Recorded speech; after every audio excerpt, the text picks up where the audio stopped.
He was standing on her rooftop, in her kitchen, with his jacket off and his sleeves rolled up, and he looked like he owned the place. He did not own the place. She did. And what he did next, she will never forget. Drop your prediction. Do they end up together or not? Comment and check back at the end. Hazel Reed had a rule about mornings. No phone before coffee. No emails before the first sip was done. No decisions of any kind until she'd stood at the east-facing window of her apartment above the restaurant and watched Austin wake up below her. It was a small rule. It cost her nothing. But it was hers, and she'd built her whole life around things exactly like it. Small, quiet, deliberate choices that added up to something she'd made entirely on her own terms. The restaurant was called Birch. Rooftop dining, open kitchen, a menu that changed with whatever the farms had that week. It seated 42 people and had a 3-week wait list on weekends. Hazel had opened it at 26 with her savings, her grandmother's cast iron pans, and a stubborn refusal to ask anyone for help. She was 29 now, and the cast iron pans were still there, still scarred from 1,000 services, still doing the best work in the kitchen. She was not rich. She was not well connected. She had grown up in a house where the heat went out every February, and her mother worked doubles at a diner and came home smelling of syrup and something tired. She had learned early that if you wanted something, you did not wait for it. You built it yourself, out of whatever was left after everyone else took their share. Which was why she was in the kitchen at 6:47 in the morning, before any of her staff arrived, doing the inventory herself. Not because she had to, because she liked knowing exactly what she had. She was on her knees between the dry goods shelf and the reach-in, clipboard balanced on her thigh, when she heard the roof access door open above her. She did not move. The rooftop terrace was not technically open yet. They didn't start setup until 8. But the door from the stairwell sometimes swung on its own when the wind hit it right, so she waited a beat before she stood, and by the time she got up the stairs and pushed through to the terrace, she expected to find nothing. She did not find nothing. She found a man. He was standing at the rail on the east side of the terrace, hands in his pockets, looking out over the city like he was deciding whether to buy it. He was tall, not a polite kind of tall, but an actually inconvenient kind of tall, the kind that made the terrace feel slightly smaller than it was.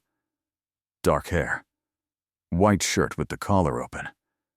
The jacket he'd apparently decided was optional was draped over the back of one of her chairs like he'd been invited. He hadn't been invited. Excuse me, Hazel said. He didn't turn. This is a private space, she said. We don't open until 11. He turned then. He had a strong jaw and tired eyes, and he looked at her the way people look at parking meters, briefly, with mild inconvenience, like she was a problem he expected to solve in 30 seconds. Remington Cross, he said, like that explained everything. It didn't explain anything to Hazel. Okay, she said. And you're on my roof because? Something shifted in his expression. Not quite surprise. More like the recalibration that happens when something doesn't go the expected way. I have a meeting. At 8. Not here, you don't. The Sorrell Group booked this terrace. The Sorrell Group, Hazel said, has a standing reservation for Thursday mornings. Today is Wednesday. A pause. He looked at her. Then, very slowly, he looked at his phone. The pause that followed was the kind that made other people fill the silence with apologies and backpedaling. Hazel let it sit. Their assistant called ahead, he said finally. Their assistant called ahead for Thursday, she said. Which is tomorrow. He did not apologize. He looked out over the terrace once more, then back at her, then at his jacket draped over her chair, as if it were mildly possible that the chair had been wrong, and not him. Is there another space available? He said. It wasn't really a question. It was the way people talk when they're used to things being arranged around them. When the word no is something that happens to other people. No, Hazel said pleasantly. He picked up his jacket. I'll be back Thursday, he said. We'll be ready for you Thursday, she said. He walked past her toward the door, and as he did, he glanced once at the clipboard still under her arm, and then at the kitchen visible through the glass below, and then at her, and she had the distinct impression he was filing her away somewhere, not dismissively but with the focused attention of someone who makes a habit of knowing what he's dealing with. The door swung shut behind him. Hazel stood alone on the rooftop in the early light, the city spread out below her, and felt the particular stillness that follows a small, unnecessary conflict. She didn't know who Remington Cross was. She didn't particularly want to. She went back downstairs and finished her inventory. She made a note. At the bottom of the page, in her own handwriting, Thursday. Sorrel Group. Watch the terrace door. She didn't know why she wrote it. She just felt like it was the kind of thing worth remembering. Thursday came and went, and Hazel did not meet Remington Cross again. She heard him. The Sorrel Group took the terrace from 8 to 10, and at 9:15 there was a burst of laughter from above, the kind that happens at a table where one person has said something devastating and everyone else is relieved it wasn't aimed at them. She'd heard that kind of laughter before. She recognized the shape of it. She did not go upstairs. The following Saturday was the charity auction. Every year, the Austin Culinary Collective held it at a member restaurant, a rotating honor that Birch had earned this year, which meant Hazel spent her Friday night rearranging tables, her Saturday morning arguing with a sound technician about a microphone that buzzed, and her Saturday afternoon trying to get the lighting to stop making the terrace look like a waiting room. By the time guests arrived at 6, she was in the kitchen, doing what she always did under pressure, which was cook. Not because it was required, because it steadied her. The auction had 32 lots, local experiences, weekend getaways, a custom kitchen renovation. The big draw was the final lot, 1 week of mentorship with a prominent Austin entrepreneur, the type of person who showed up in magazine profiles looking thoughtfully at windows. Hazel had donated Lot 17, a private chef's dinner for 10 on the Birch Terrace, paired menu, sommelier included. She'd priced it at $800 starting bid. She was fully prepared to spend the evening in the kitchen not thinking about it. She was in the middle of plating a lamb course when her sous chef Danny appeared in the doorway and said, "You need to come see this. I absolutely do not. Cross is bidding on your lot. Hazel set down the tongs. She went to the doorway and looked out into the dining room, where the live auction was moving through its final stretch. And there he was, Remington Cross. Same strong jaw, same quiet way of standing that somehow made other people stand slightly less tall around him. He was at a table near the back with 2 other men in suits, and he had his paddle raised. The lot wasn't 800 anymore. It was 3,200. Who is he bidding against? Hazel said. Marcus Vell? Danny said. Property developer. Has a thing about winning. Marcus Vell was at a table near the front, and he had the look of a man who had spent 40 years on Earth deciding that losing was for other people. His paddle was up. The auctioneer moved them through the next 60 seconds like a conductor. 4,000, 4,200, 4,500. At 4,800, Marcus Vell did something unexpected. He stood up, walked to the auctioneer's table, and, with the particular showmanship of a man who knows how to work a room, leaned into the microphone. "I'll bid 6,000, he said, on one condition. Whoever ends up with this lot has to work 1 week of actual kitchen service at Birch. Real shifts, real hours." He smiled at the room. "Let's see if these Austin millionaires can actually cook." The room laughed. The auctioneer looked briefly to Hazel, who was still in the doorway, that she should have said no. She was already working a full weekend service. She didn't have time to babysit anyone, and the idea of some suit in her kitchen handling her equipment was genuinely upsetting. But $6,000 was $6,000, and she watched Remington Cross set down his paddle and say, quietly, calmly, in a voice that carried farther than he probably intended, 8,000. "I'll take the terms. The room went silent for 1 full second before erupting. Hazel stared at him across the length of the restaurant. He looked at her at exactly that moment. Not with triumph, not with amusement, just with the same focused, even attention she'd seen on the terrace. Like he was noting something and filing it away. The gavel came down. Danny appeared at her shoulder. He just paid $8,000 to work in your kitchen. I know what just happened. Why would he? I don't know. She went back to her lamb course. She plated it. She sent it out. After the auction ended, she found Remington Cross waiting near the kitchen door. He had a card in his hand, and he held it out to her without preamble. Monday, he said. What time do you need me? Hazel looked at the card, then at him. He was close enough that she could see the lines at the corners of his eyes, not deep, not old, but the kind that come from years of keeping your expression still when you'd rather not. 7 a.m., she said. Don't wear anything you care about. And you follow every instruction, immediately, without discussion. Understood. And if you touch anything in my pastry section without asking, I will remove you from the building personally. Something moved at the edge of his mouth. Not quite a smile. The ghost of one. Maybe. Half formed and quickly put away. 7 a.m., he said. He walked out. Hazel stood at the kitchen door, watching the last guests drift toward the exit, and felt the particular sensation of having agreed to something she couldn't fully explain. 1 week. He'd paid $8,000 for 1 week in her kitchen. She didn't understand it. She was fairly sure she didn't want to. He was there at 6:58, Hazel knew, because she was unlocking the side entrance at exactly that moment, and he was standing on the pavement outside with 2 coffees in a carrier, in dark trousers, and a plain gray shirt with the sleeves already rolled to the elbows, and he looked like he'd been awake for hours. She looked at the coffees. I didn't know how you'd take it, he said. So I got both black. I take it with milk. I know. The other one is yours. She took it. She didn't say thank you, and he didn't seem to expect her to. Inside.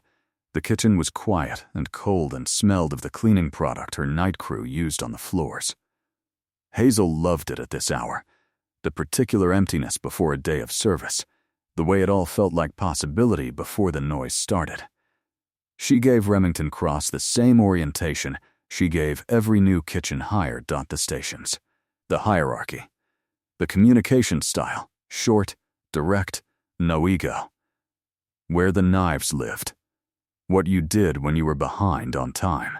What you absolutely did not do when the executive chef was in the middle of service.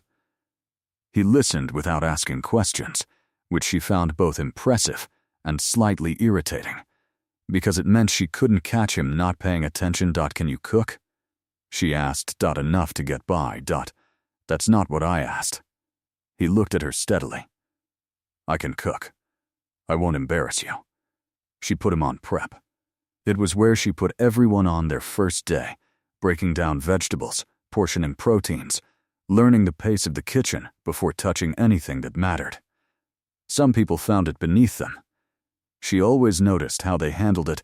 Remington Cross picked up a knife and broke down a celeriac in about 40 seconds. Hazel, who had been watching from across the station, said nothing and went to check her mise en place. At 9, her team started arriving. Danny came in first and stopped when he saw Cross at the prep table. He looked at Hazel. She looked back at him in the way that means, don't. Danny went to his station without a word. The morning moved. Cross worked clean, worked quietly, and did not complain about anything. He asked one question the entire morning, about the specs on a sauce reduction, and when she corrected his technique, he adjusted immediately and did not make the same error again. It was, she acknowledged privately, more disciplined than half her actual staff. At 11:15, during the brief gap before lunch service, she was writing up the day's specials on the board behind the pass, and he appeared at her elbow. Your mushroom rag, he said. The texture is different today. She stopped writing. We changed the pasta supplier. I noticed. the bites tighter. It works. She turned and looked at him. He was not performing this observation. He wasn't trying to impress her. He was just saying what he'd tasted. "You actually cook," she said. "I told you I did. People say that. You actually do." He looked at her for a moment. There was something in the look that she couldn't place. Not warmth exactly, but the edge of something that might become warmth, sitting very still under layers of other things. "My mother taught me," he said. Just that.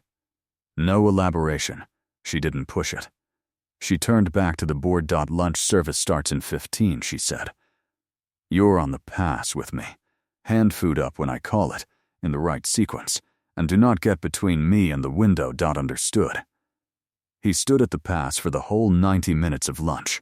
It was fast and brutal, and twice she had to redirect him on timing, and both times he absorbed the correction with that same still focus, like a person who is used to being told things plainly and doesn't need them softened. At 1:30, when the last ticket cleared, she noticed he was still watching the kitchen, not in the passive way of someone waiting for direction, but actively, like he was mapping it, learning how the pieces fit. "What?" she said.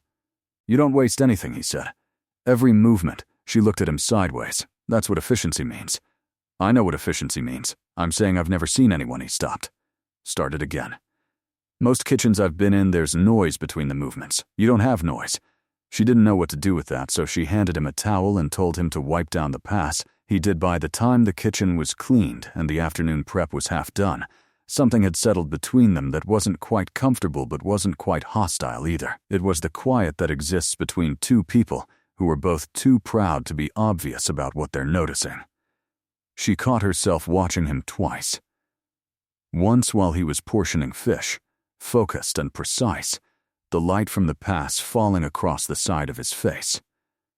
Once when he laughed, briefly, genuinely, at something Danny said, and his whole face changed for one unguarded second before he put it away again. She looked back at her work immediately both times. At 5, before the evening crew arrived, she told him he was done for the day. "Same time tomorrow?" He said. 7 a.m., she said. "Don't be late." "I wasn't late today. No," she admitted. "You weren't." She turned away before he could respond to that, and she heard him leave through the side door, and the kitchen was quiet again, and she stood in it for a moment with her hand on the pass and thought about nothing in particular. Just stood there. By Wednesday, the 4th day, Hazel had stopped watching the clock for him. He arrived at 6:58 every morning. Not 7, not 6:45 to be early. 6:58 with enough time to be ready, but never with the pointedness of someone trying to prove something. She'd noticed it, filed it away, said nothing. The kitchen had adjusted to him. Danny had gone from suspicious to neutral to occasionally asking his opinion on things, which she watched from across the pass with private amusement. Her line cook, Priya, had declared him weirdly okay for a suit on Tuesday, which was roughly the highest endorsement Priya gave anyone in their first month. He fit, which was the part she hadn't expected. Not effortlessly. He wasn't a kitchen person, and there were moments when the gap showed. But he adapted. Quickly. Quietly. Without fuss. She found it disarming. She didn't want to find it disarming. Wednesday afternoon, in the break between services, she was testing a new dessert on the prep counter, a burnt honey tart she'd been developing for 2 weeks, still not quite right. She had 4 versions in front of her and was working through them, making notes, when she heard him approach and stop just behind her left shoulder. "The second one," he said. "I didn't ask. The caramel in the 3rd is too bitter, and the 4th is overworked. The second one has the right give." She looked at the second one, then at him. He was standing with his arms crossed, studying the tarts with the same attention he gave everything, and he wasn't wrong. She'd been circling the same conclusion for 15 minutes. "You didn't taste them," she said. "I don't need to. That's not how baking works. The texture across the top when you press it." He reached out and his finger landed on the edge of the second tart, and she watched him press it gently, just enough to test the give. He was maybe 2 feet from her.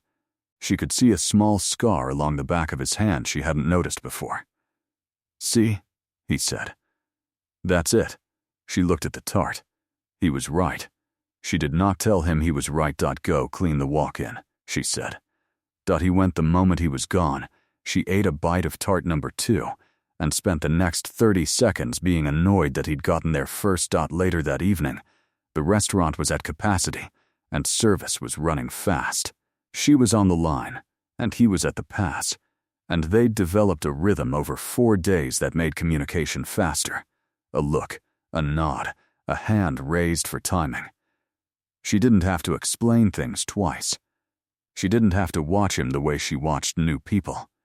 She was calling out a tables order when a ticket jammed on the printer, and she reached across him to clear it, and they ended up standing shoulder to shoulder for a moment, her arm across in front of him, his hand already moving to help with the paper, both of them freezing for 1 second when they realized how close they were.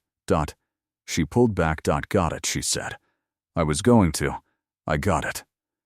She moved to the other end of the pass. He let her, but she could feel, very precisely, the space where he'd been standing. The warmth of it, the way it lingered 1 second longer than it should have. She called a ticket and did not look at him again for 10 minutes after service. When the kitchen was winding down, she was scrubbing the line in the way she always did at the end of a long night, methodical, slightly therapeutic, and he appeared beside her with a second cloth and started scrubbing the section next to hers without being asked. She stopped and looked at him. "You don't have to do that. I know. Your weekend's Thursday. I know that too." She looked at him for a long moment. He was focused on the line, not on her. His sleeves were still rolled to the elbows, and there was a small smear of sauce on his forearm that he hadn't noticed. "Why did you actually bid on this?" she said. He paused. "Just briefly. I was curious," he said. "About the restaurant. About you," he said.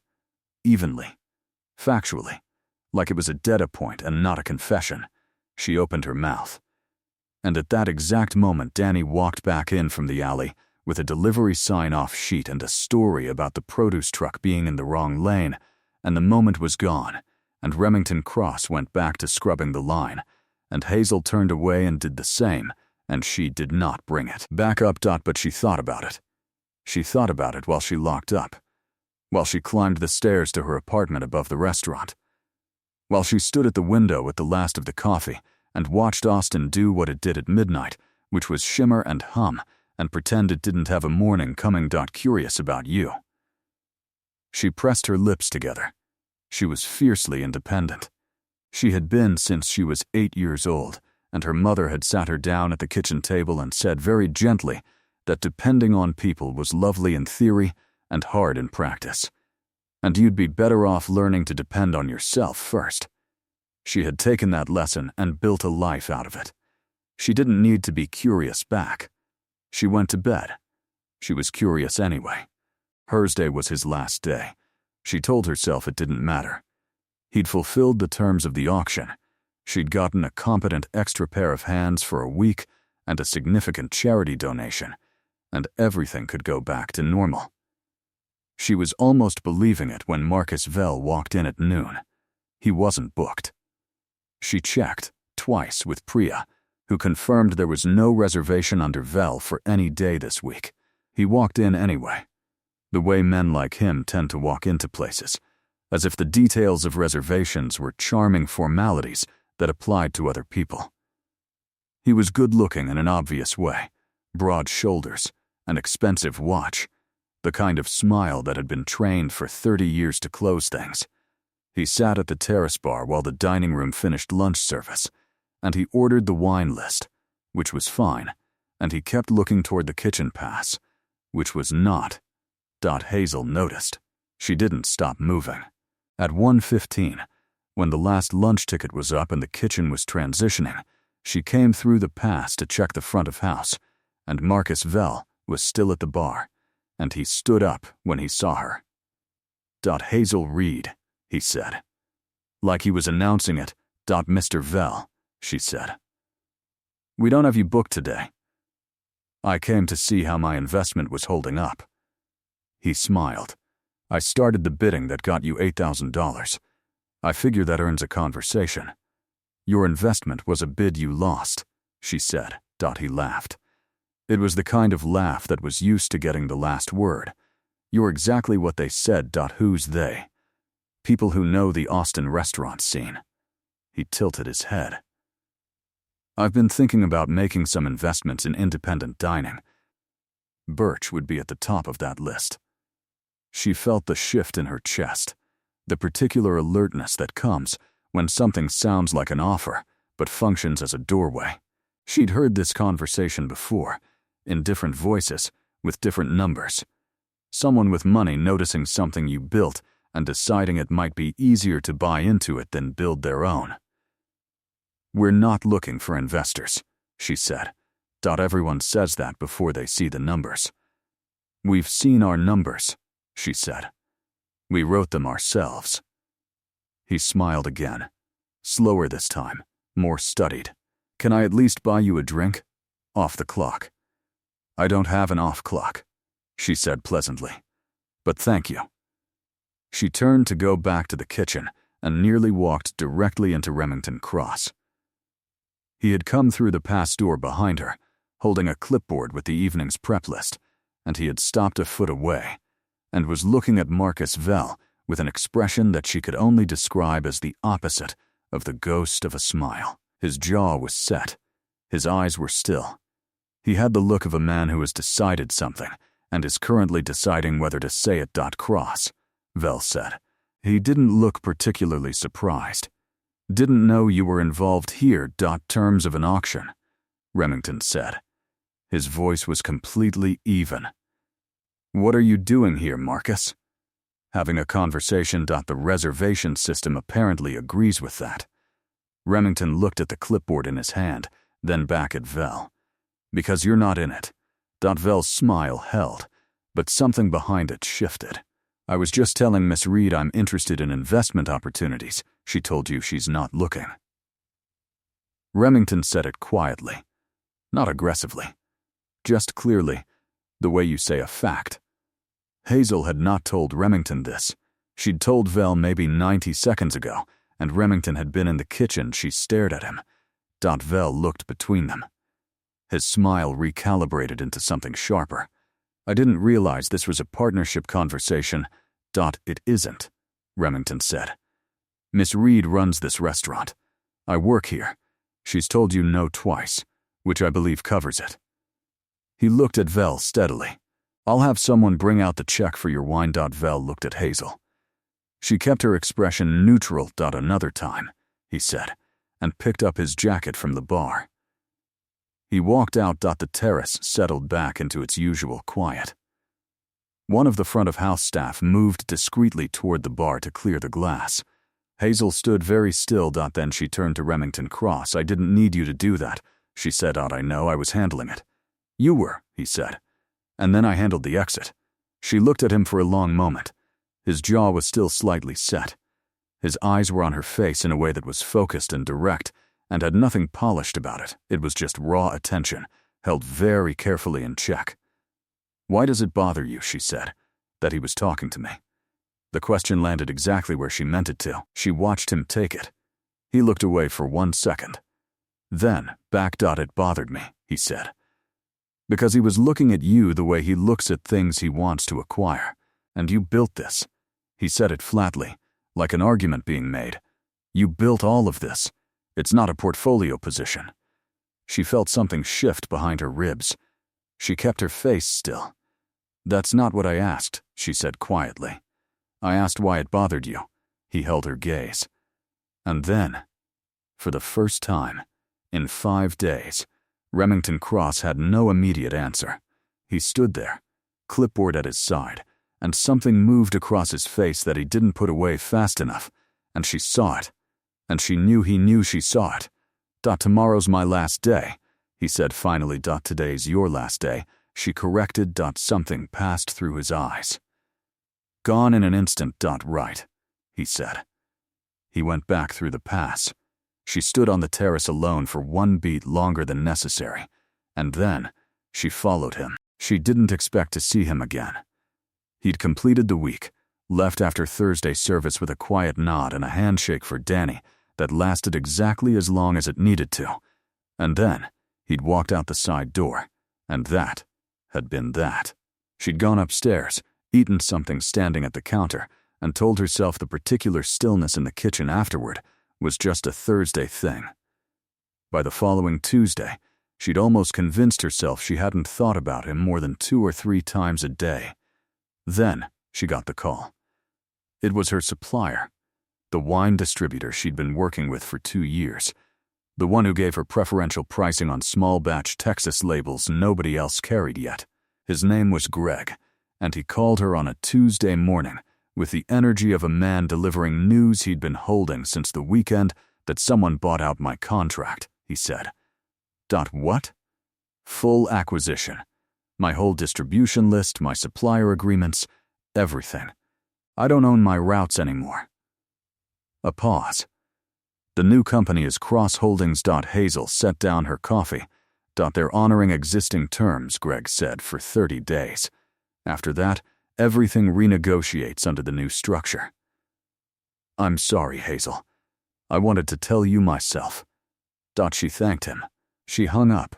She stood in the kitchen and did the math, the way she always did, quickly without sentiment, because sentiment was something you let in after you knew whether you could survive the situation. Her wine program was 1/3 of her revenue margin.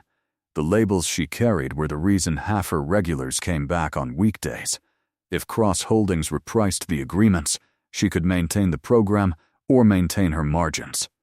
Not both. She thought about the week, the way he'd watched her kitchen, the way he'd asked what time to arrive. Curious about you. She felt something cold move through her chest. She called his office.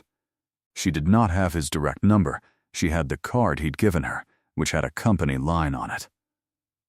A woman answered, professional and pleasant, and when Hazel said her name and said she needed to speak to Remington Cross about a distribution acquisition, the woman's voice changed slightly, just a fraction, in a way that told Hazel she wasn't the first call of this kind today. I'll pass your message along, the woman said. He called back in 40 minutes. She was on the line breaking down service prep when her phone went, and she handed her knife to Priya and walked into the back office. Hazel, he said. No title. No formality. Just her name, like they'd known each other for years. You bought Greg's distribution company, she said. A short pause. My holding group did, yes. While you were working in my kitchen. The acquisition was in process before the auction. The closing happened to align with. Don't. Her voice was flat. Don't give me the timeline as a defense. The question is whether you're going to use this to renegotiate my supplier terms. Silence. The review period is standard, he said carefully. All agreements go through a 60-day assessment. And then, I don't personally manage the operational decisions for Remington. She never used his full name. She heard him stop. Were you in my kitchen because you wanted to understand the operation before your holding company affected my supply chain? The silence this time was different. Longer. More specific. No, he said. That's not a complete answer. I didn't know the acquisition would close during the week. I didn't plan for them to intersect. But you knew it was coming. Another pause. Yes. She pressed her hand flat on the desk. She kept her voice steady because she was good at keeping things steady. Because she had been keeping things steady since she was a child in a house where steadiness was the only currency that mattered. I need you to tell me, plainly, whether my supplier agreements are at risk. I'll make sure they're protected, he said. That's not your decision. By your own account, I'll make it my decision. Why? The question sat there. She heard him breathe once, slow, because you built something that deserves to survive, he said. She closed her eyes for 1 second. I need more than that, she said. I need it in writing. 30 days. My current terms. Unchanged. I'll have it to you by end of day. She opened her eyes. Thank you, she said. Her voice was careful and correct and gave nothing away. She hung up. She sat in the back office for a moment. Not long, just a moment, with her hands in her lap and the sound of the kitchen moving on without her on the other side of the door. The email came in 4 hours later. A letter on Cross Holdings letterhead, 30-day price hold, her existing terms, signed. She printed it. She put it in the folder where she kept the important things, and then she went back to the kitchen and didn't talk about it, and the service ran clean, and she plated 28 covers and called 32 tickets and went upstairs at midnight and sat at the window.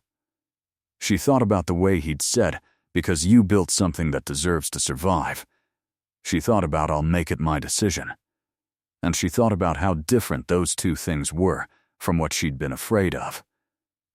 Then she thought about how easily she'd been afraid, how fast the assumption had come that someone had come close in order to take something. That proximity was always a precursor to loss. She pressed her palm to the cold window glass. She'd been doing this for 20 years, assuming the worst before it could assume her first. She didn't know what to do with a person who'd just proven her wrong. 2 weeks passed. Hazel did not call him. He did not call her. The 30-day letter sat in its folder, and she did not look at it more than twice, which she considered disciplined. She was fine. She was busy. The rooftop was fully booked for the next 3 weekends, and she was developing a new autumn menu, and she had a sourcing trip to Hill Country planned for the Saturday coming up, and everything was fine. She was in the middle of writing the trip's supply list on Friday afternoon when Danny appeared in the office doorway. Someone here for the Sorrell Group reservation, he said. Rooftop. They're early. How early? 20 minutes. She looked up from her list. Send them up with water. I'll be there in a minute. She wasn't expecting to find Remington Cross standing at the east rail again, but she also, if she was honest, wasn't not expecting it. He turned when he heard the terrace door. He looked the same as he always did, composed, direct, the slight tiredness behind his eyes that never fully left. He was in a jacket this time, dark gray, and he had his hands in his pockets, and the whole Austin skyline was lit gold behind him in the late afternoon, and she hated how easy he was to look at. The Sorrell Group, she said. I'm the Sorrell Group today, he said.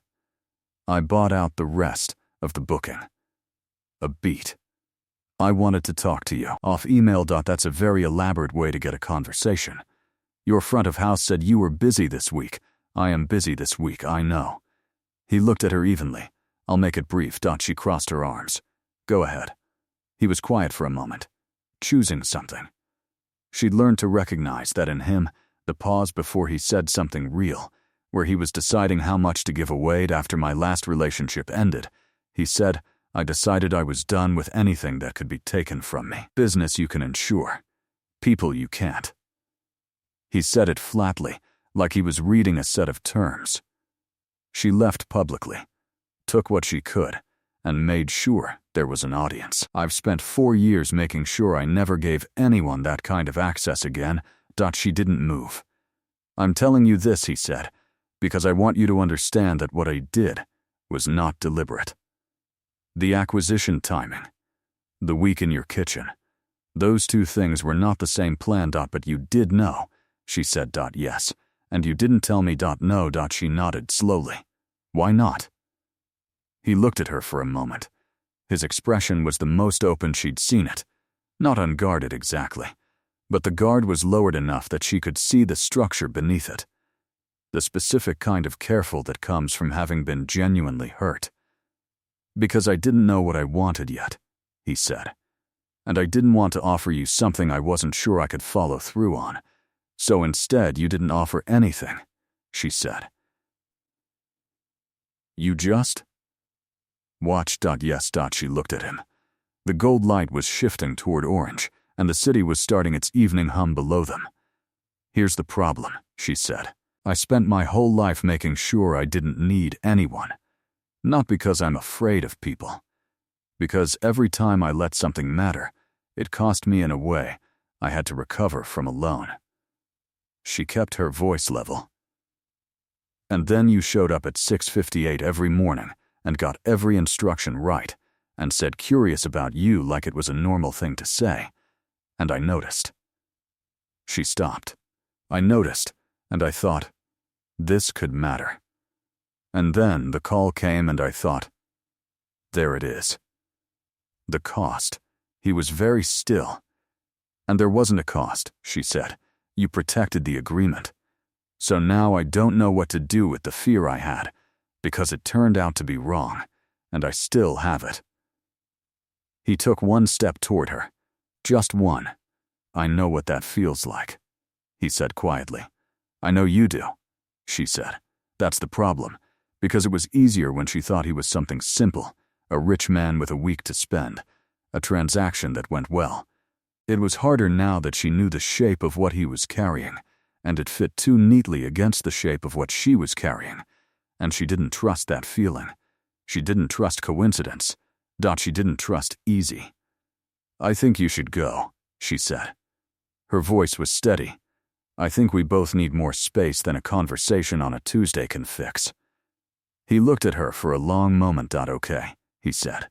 Not wounded, not pushing, just still, and accepting it, and that somehow made it worse.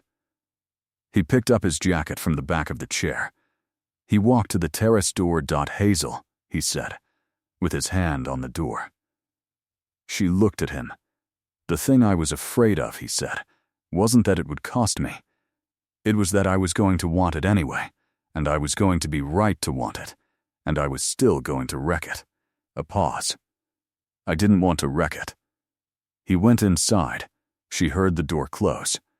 She stood on the terrace in the orange light for a long time. The city moved below her, indifferent and lovely. She pressed her palms to the railing and breathed. She was not going to cry. She didn't cry. She just stood there for a long time, feeling the particular emptiness of having said the right thing and hated every word of it. The hill country trip was supposed to clear her head. She drove out Saturday with her sourcing notebook and her oldest jacket and a podcast she'd been meaning to finish since March. And she spent 4 hours visiting farms and talking about soil composition and tasting cheeses and being the person she was when she was doing the work she loved. She found a new goat dairy outside Fredericksburg that made a semi-aged shura she wanted to build an entire new dish around. She found a honey producer who had a small batch of buckwheat that was darker and more complicated than anything she'd worked with before. She was driving back at dusk with the back of the car full of samples and her notebook full of ideas, and she was fine. She was completely fine. She turned on the radio, and the song that came on was one her mother used to play on Saturday evenings in that kitchen in February, when the heat was out and they'd put extra blankets on the chairs and cooked something warm. And Hazel reached forward and turned it off again and drove in silence for the rest of the way home. Monday, Tuesday. Service. Prep. The new menu items began to take shape. The schwerdish worked on the third attempt. The buckwheat honey became a dessert component she was genuinely pleased with. Life had its own momentum, and she let it carry her. On Wednesday, a delivery arrived at the restaurant's side entrance. Not produce. Not wine. A small wooden crate, no return address, packed in tissue paper, with a handwritten card. For your pastry section. Handle with care. Inside, a single bottle of black truffle honey from a producer she'd mentioned, once briefly, in conversation on the 4th day of his week, as something she'd been trying to source for 2 years. Italian, small batch, nearly impossible to find outside a specific importer in New York. She stood in the back hallway, holding the bottle for longer than she needed to. Danny appeared. He read the room. He left. She put the bottle on the pastry shelf, where it belonged. She did not call Remington cross, but she stood in front of that shelf for a moment with her hand on the bottle, and thought about a man who had been paying attention more carefully than she'd realized. Thursday, a different kind of delivery. Her best friend Nina, who lived in Dallas and appeared without warning approximately 4 times a year, arrived at Birch's back door at 10 a.m. with overnight bags, and the specific energy of someone who has decided a situation requires in-person involvement. "How do you even know about?" Danny called me, Nina said cheerfully, walking past her into the kitchen. He said, and I quote, "I don't know what happened, but she's been stress cleaning the line every night, and someone needs to talk to her." "I'm going to fire Danny. You absolutely are not." Nina poured herself a coffee from the staff pot and sat down on the counter. "Tell me everything. So Hazel did. She told it plain, and in order the way she always told things: the terrace, the auction, the week, the distribution call, the conversation in the orange light. She left nothing out and added nothing extra, and when she finished, Nina sat with her coffee for a moment and then said, 'You sent him away because you were scared.' I sent him away because the situation was complicated. The situation was complicated, and you were scared." Hazel looked at her. "Is there a distinction you're drawing there?" "The distinction is that the complication was already resolved. He fixed the supplier thing. He told you the truth about the timing. The only thing left in the room was the fear." Nina put down her coffee. "And fear is yours. You don't have to keep it. You can put it down." Hazel pressed her lips together. "He showed up at 6:58 every morning," she said. "I know.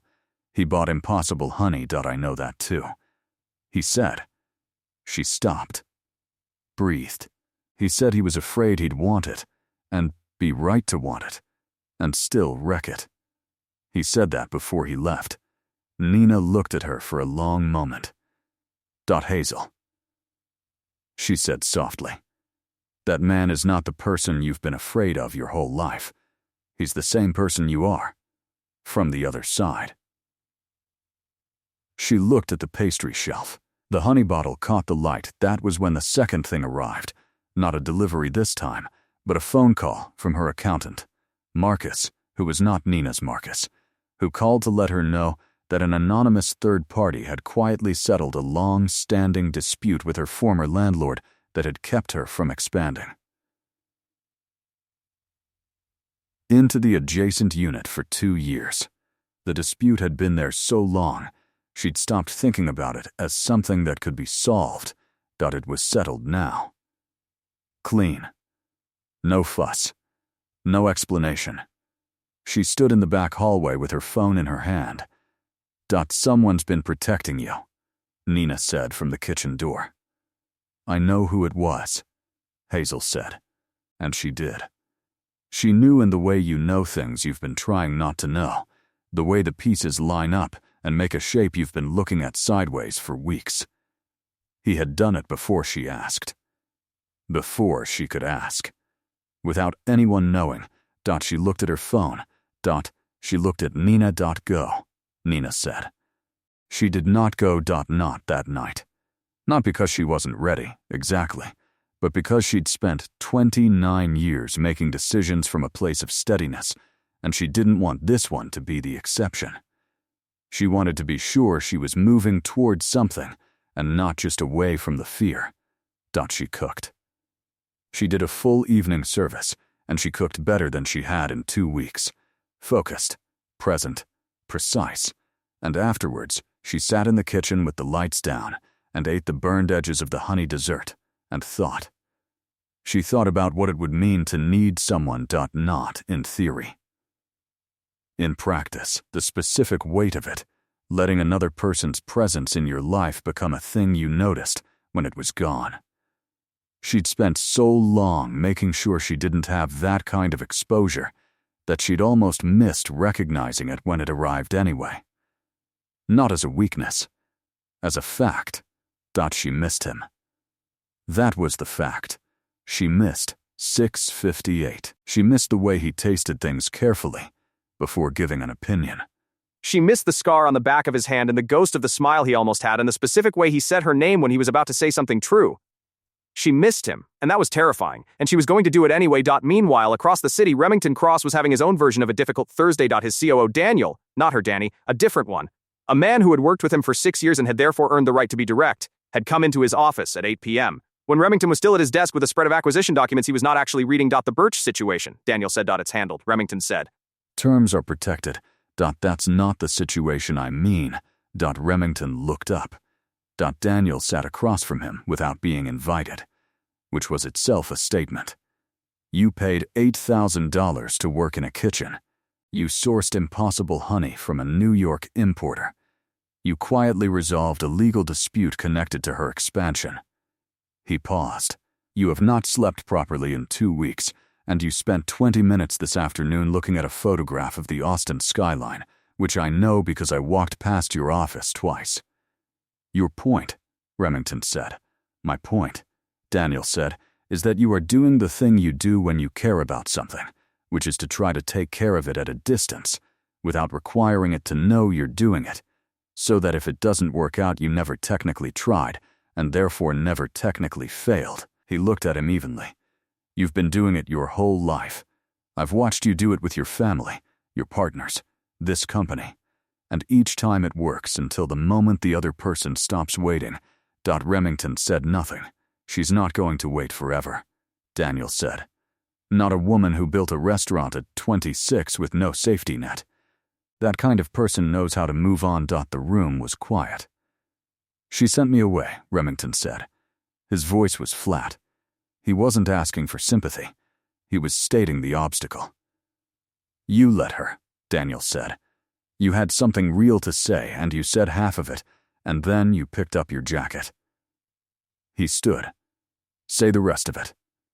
That's all. He left. Remington sat in his office until the building was empty. He went to the window, not the same view as hers, but the same city, the same gold and amber of Austin at night, and stood with his hands behind his back and let himself, for the first time in 4 years, not be strategic about something. He thought about standing in her kitchen, the particular quality of the silence during service, focused, alive, not comfortable, but meaningful. He thought about the way she'd looked at him when he'd said curious about you, like she was deciding whether to be angry or honest, and how she'd chosen honest, eventually, even when it cost her. He thought about a woman who had been told her whole life to make herself smaller and had refused quietly, one decision at a time, until she'd built something that filled a skyline. He thought about how precisely that matched the kind of strength he'd given up trusting, because the last person who had it had used it to leave. He picked up his phone. He didn't call her. He drove. It was nearly 11 when he parked outside Birch. The restaurant was dark at street level, lights off in the main dining room, but there was a soft, warm glow from the apartment above, the window she stood at. He knew which one it was. He'd noticed it on the third morning when he'd been getting out of his car at 6:50 and saw her silhouette up there, with a coffee, just standing, looking at the city. He had gone around to the side entrance and waited until 6:58 to knock, because he was not, in fact, incapable of waiting for things. He looked up at the window now. He wasn't going to ring the bell at 11 p.m. That was a certain kind of statement he wasn't sure he'd earned yet. But he stood there for a moment, in the dark outside the restaurant she'd built from scratch, and made a decision that felt like the most honest thing he'd done in years. He was going to tell her everything. Not half. Not the version that protected him from the outcome. Everything. Tomorrow. He drove home. He slept, for the first time in 2 weeks, in a way that felt like he'd set something down. She came to him. She didn't know she was going to until Friday morning, when she woke at 5:45 and lay in the dark for exactly 3 minutes, and then got up and put on her jacket and drove to the address on the card he'd given her on the first morning. The Cross Holdings building was 20 stories of glass and pale stone, 2 miles from Birch, the kind of building that announced itself without trying. She parked in the lot below and went to the front desk and said her name, and said she needed to see Remington Cross, the woman at the desk, not the same voice from the phone, a different one Friday morning, different shift, looked at her without skepticism and said, "He's in. 7th floor. He said to send you up if you came." Hazel stopped. He said that, specifically? This morning, 6:30. A small neutral smile. 7th floor. Elevator on your left. She rode up in a quiet elevator and walked down a quiet hallway and found his office at the end of it, glass-walled, facing east, with the Austin skyline spread out exactly as she'd imagined it. He was at his desk when she came in, and he looked up, and he put down what he was holding. "You said to send me up," she said.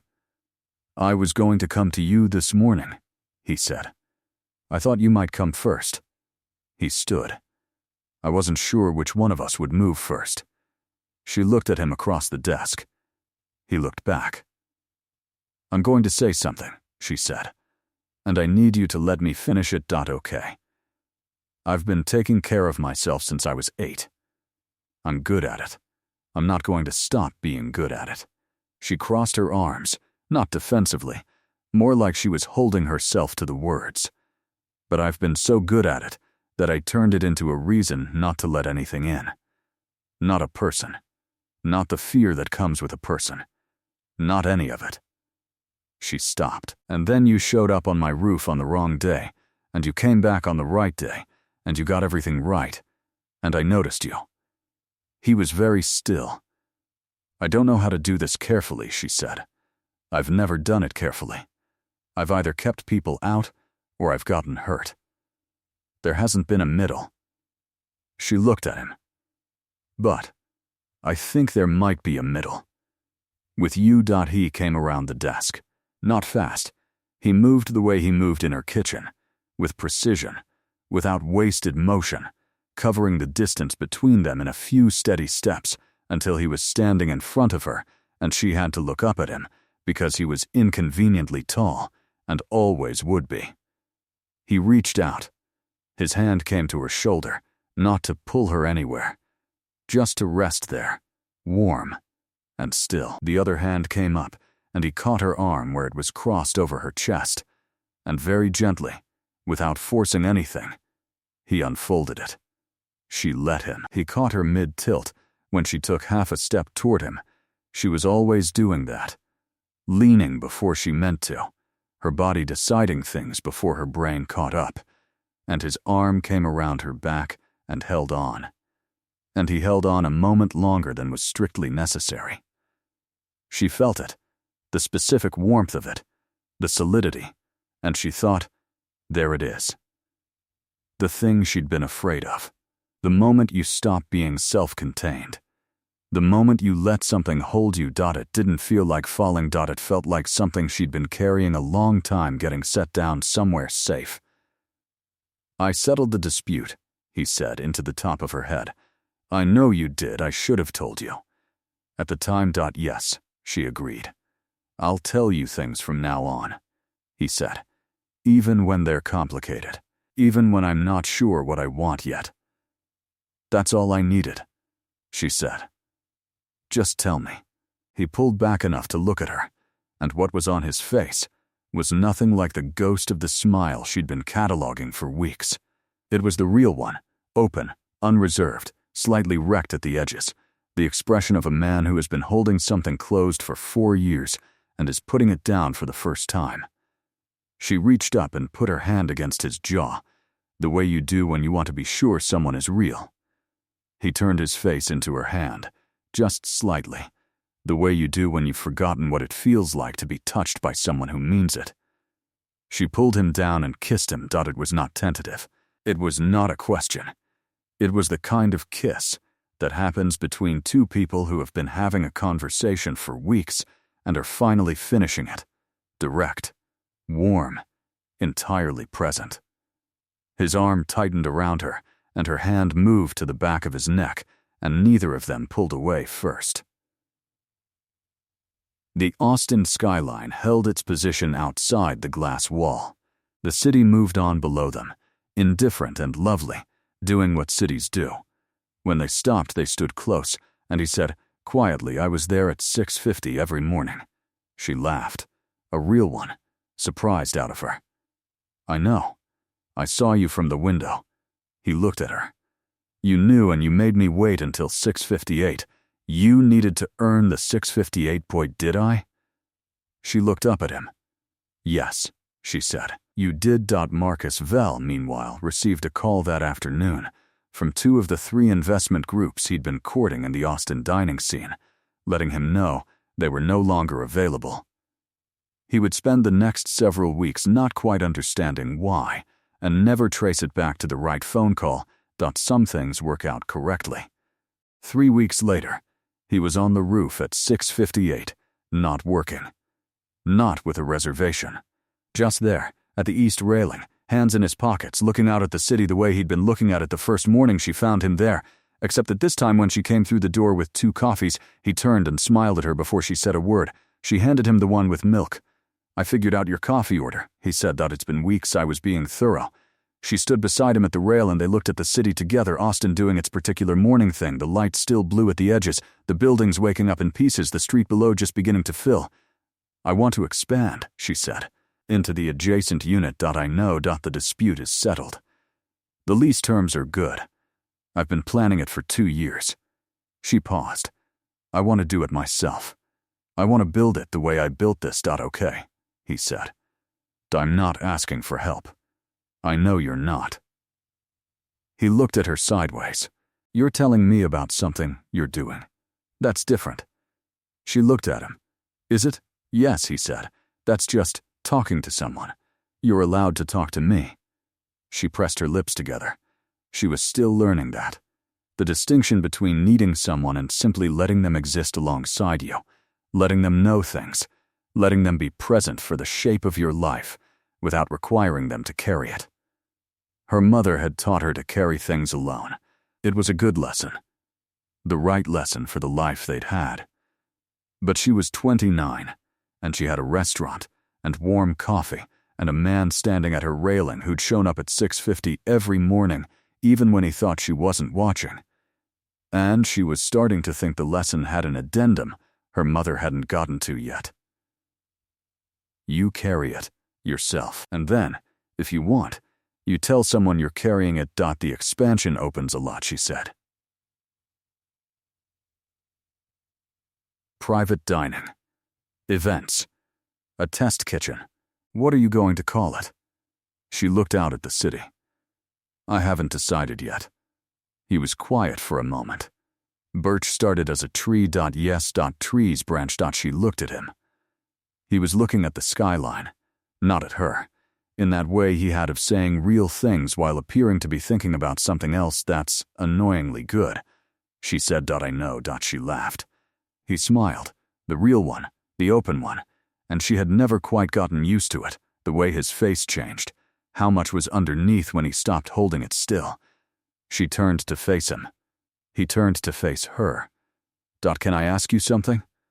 She said. Yes, the first morning, when I sent you away for being a day early. She watched him. You didn't apologize. No, why not? He considered it. Because I wasn't sorry, he said. I was early, technically, but I would have come back regardless. I was going to come back anyway. A pause. I'd been thinking about this restaurant for 2 years. I'd eaten here 6 times before the auction. He stopped, started again. I noticed you long before you noticed me. She stared at him. 6 times? She said. You don't remember a man who eats alone and orders the tasting menu. I remember most regulars. I was quiet about it. Clearly. He looked at her steadily. There was no apology in it. Just the plain statement of someone telling the truth late because he hadn't known, earlier, how to do it safely. She thought about 6 dinners. 6 times he'd sat in her dining room while she was 10 feet away in the kitchen. 6 times he'd eaten something she'd built, and he'd come back. Again, and again, and again, quietly, without announcing himself. You were protecting yourself. She said. Yes. So was I. Yes, he said. Neither of us was wrong to do it. He reached out, and his hand found hers on the railing. The same unhurried certainty, the same warmth she'd felt in his office, and his fingers closed around hers, and neither of them pulled away first. We were just a little slow. She looked down at their hands. She thought about the first morning, and the wrong day, and the right day, and the week, and the hard weeks after, and the honey on the pastry shelf, and the kiss in his glass-walled office, with the whole city watching. And she thought about what Nina had said. He's the same person you are. From the other side, and she thought it was probably the most precisely true thing anyone had said about either of them. Two people who had learned to carry everything alone, standing on a rooftop in the early light, holding on. The coffee's going cold, she said. I know. Neither of them moved. Below, Austin was fully awake now. The street was filling. The light was gold. The day was beginning in the way days begin when you're not dreading them anymore, with the particular ease of someone who has a person to tell things to, and a kitchen waiting, and a building full of something they built themselves and are not done. Building. She leaned her shoulder against his arm. He stayed exactly where he was.